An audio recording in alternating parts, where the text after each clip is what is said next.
Thank you so much indeed for staying with us here on SA Today. More than 1,600 motorists have been arrested nationally. This for various traffic offences since the start of the festive season. The majority were caught for driving under the influence of alcohol, for speeding and for outstanding warrants. In addition, traffic officers discontinued more than 1,200 vehicles that were found to be unroadworthy and also impounded more than 600 public transport for operating without a proper operating permits. So to talk to us about this, we have in studio now Road Traffic Management Corporation's spokesperson Simon Zwane. Zwane, good afternoon to you. Thank you so much for coming through. Yeah, good afternoon. Thank you for having us. So we're talking about 1,600 motorists arrested already for the festive season, and we're not even halfway through.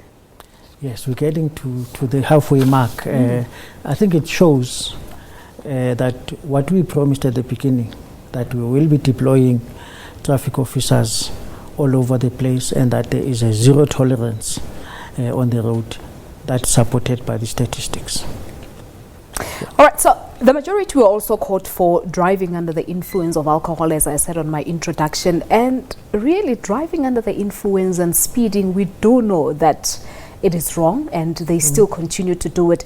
The question is, how is it being handled? Because I remember at some point we had Advocate Msibe in studio who was talking to us about harsher penalties for such offences going forward. How far are we with that? Yeah, many of those people were detained. Some who have had to appear before the magistrates for bail applications. Instruction to traffic officers is that we should oppose the bail application until the person comes back again after 5 days to make another bail application. And the sad thing, is that among the people that have been arrested for drunken driving is a medical doctor who was driving around Midrand and caused an accident. That is why I say to you, we know it is wrong, and you still get motorists who still do it.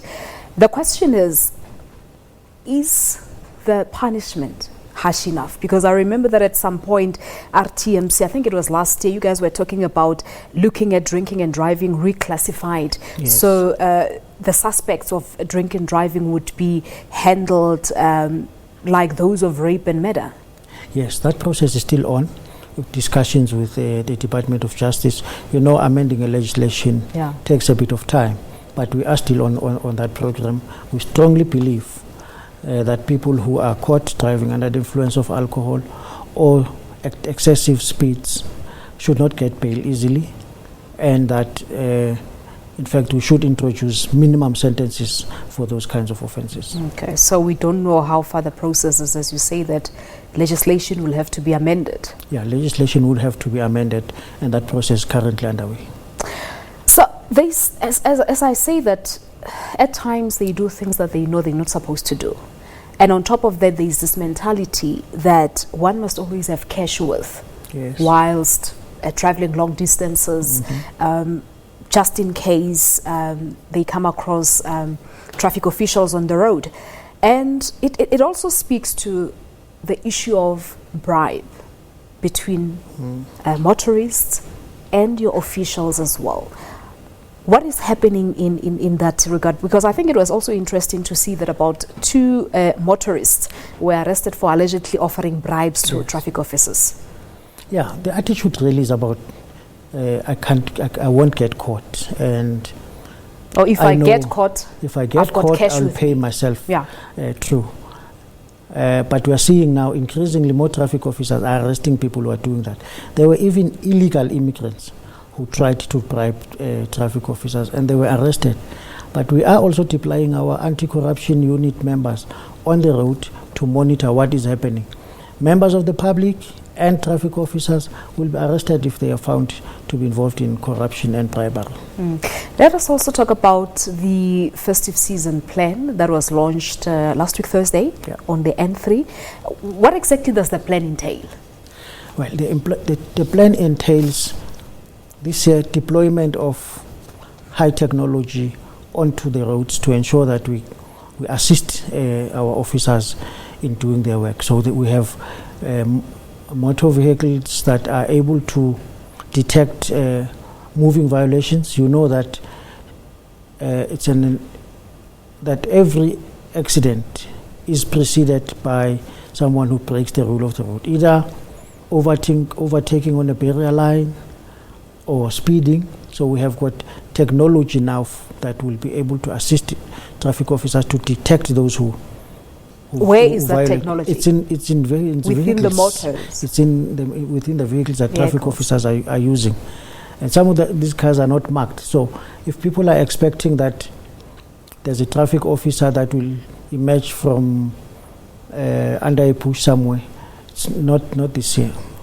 While those will continue to work and do their work as they normally do, there are others who are traveling together with the traffic, observing those who are violating the rules of the road, identifying them and pulling them over and arresting them. And that is how some of the people have been arrested. Those who were doing high speeds of 200, 220, they were not stopped by the officers by speed cameras. They were followed. Yeah. They were followed and arrested. So that program is working. So an unmarked car would be following you. Yes.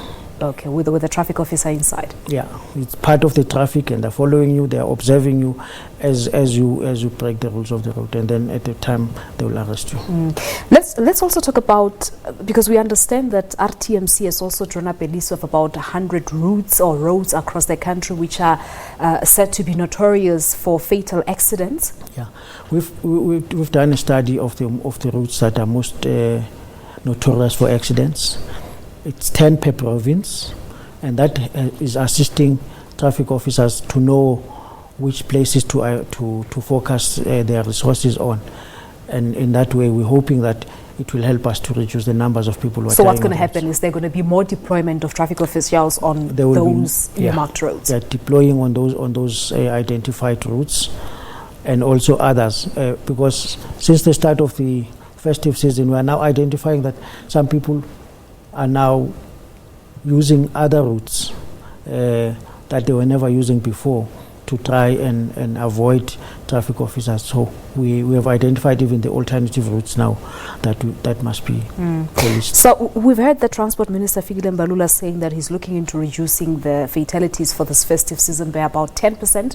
Your message to road users who will be occupying the roads from this weekend, perhaps? Our message is clear. It's clear. As government agencies, we are doing our bit. It's now in the hands of the motorists who are traveling to also take responsibility for their own lives, for the lives of other people who are sharing the roads with them, and to drive within the set parameters. Drive within the set speed limits, avoid drinking and driving, avoid overloading, and we want to advise them that if those who will be traveling over this weekend, if it is raining, please reduce the speed limits, have the lights on, make sure that we are visible, and enjoy the journey. There is life after December. It doesn't end now. It doesn't end now. It's just the end of a calendar month. And my dad always life says continues. to me that when you're driving on the road, you're not just driving your own vehicle, but you're driving everyone else's vehicle, because you may be a law-abiding citizen on the road, but someone else can just come and mess up everything for you. Yes. Also be on the lookout for pedestrians. They may be. It's a concern as well in terms of the numbers. Yes. Yeah. Those pedestrians may be there not out of their choice, because sometimes they have to be there because of the socio-economic situation in the country. So be on the lookout for them. They also have a right to be or to use the roads. All right, Simon, we'll leave it at this. Thank you so much for coming through. Thank you. Simon Zwane is the Road Traffic Management Corporation's spokesperson, talking to us about how things are looking on our roads as it is now. As I said on my introduction, more than 1,600 motorists have been arrested nationally for various traffic offences, including drinking and driving, speeding, as well as some outstanding warrants. So, as he said, there will be more officials deployed on our roads this festive season.